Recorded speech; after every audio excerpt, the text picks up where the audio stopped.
Carbon 4 bonds ही क्यों बनाता है, 2 या 3 क्यों नहीं बनाता? आइए इस चीज़ को समझते हैं। कार्बन का एटॉमिक नंबर 6 होता है और इसका इलेक्ट्रॉनिक कन्फिग्रेशन होता है 1s2 2s2 2p2, यानी कि बाहरी कक्षा में 4 इलेक्ट्रॉन्स टोटल मिला करके हैं। 2s में 2 इलेक्ट्रॉन्स हैं और 2p में 2 इलेक्ट्रॉन हैं। दोनों चूँकि 2 सेल्स में हैं, सेकेंड सेल में हैं, इसलिए बाहरी कक्षा में टोटल मिला के 4 इलेक्ट्रॉन्स हैं।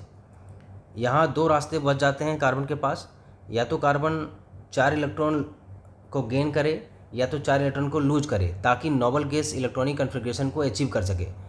और ऐसा हर एलिमेंट चाहता है नोबल गैस जैसा बनना, क्योंकि स्टेबिलिटी उस केस में काफ़ी हाईएस्ट देखने को मिलती है। हर इंसान के जैसा ही, चूँकि इंसान चाहता है स्टेबल होना, तो एलिमेंट भी उसी तरह सा बिहेव करेंगे। लेकिन प्रैक्टिकली ये पॉसिबल नहीं हो पाता दोनों ही केसेस में। अगर कार्बन 4 इलेक्ट्रॉन गेन करेगा तो उसे 4 एक्स्ट्रा नेगेटिव चार्ज लेने पड़ेंगे, जिससे बहुत स्ट्रॉन्ग रिपल्सन होगा। न्यूक्लियस के चारों तरफ जो इलेक्ट्रॉन्स घूम रहे हैं, टोटल मिला के 10 इलेक्ट्रॉन हो जाएंगे, और न्यूक्लियस में 6 ही प्रोटॉन है, तो 6 प्रोटॉन 10 इलेक्ट्रॉन को होल्ड नहीं कर पाएगा, तो काफ़ी अनस्टेबल स्ट्रक्चर बन जाएगा। दूसरा सिनारियो लेते हैं। अगर कार्बन 4 इलेक्ट्रॉन लूज करेगा तो उसे बहुत ज़्यादा एनर्जी चाहिए होगा, जो कि एनर्जेटिकली फेवरेबल नहीं होता है।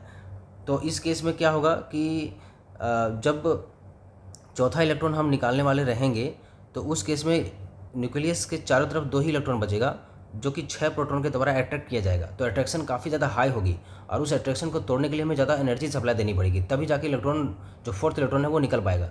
तो ऐसा पॉसिबल नहीं हो पाता है। तो दोनों ही केसेस में या तो इलेक्ट्रॉन लूज नहीं करेगा या तो वो गेन भी नहीं करेगा। तो लास्ट ऑप्शन क्या बच जाता है उसके पास, वो करेगा क्या? तो लास्ट ऑप्शन उसके पास बचता है शेयरिंग करना, इलेक्ट्रॉन का साझा करना। तो इलेक्ट्रॉन का साझा करने से कोवैलेंट बॉन्डिंग बनता है, हम सभी जानते हैं।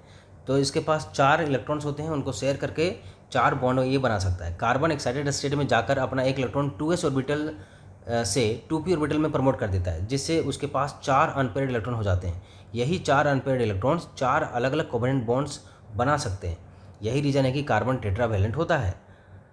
यहाँ पे हाइब्रिडेशन का भी कंसेप्ट आता है कभी, अब देखेंगे हायर क्लासेस में। तब कार्बन sp3 हाइब्रिडेशन करके 4 इक्विवेलेंट बॉन्ड्स बनाता है, जैसे कि मीथेन CH4 में।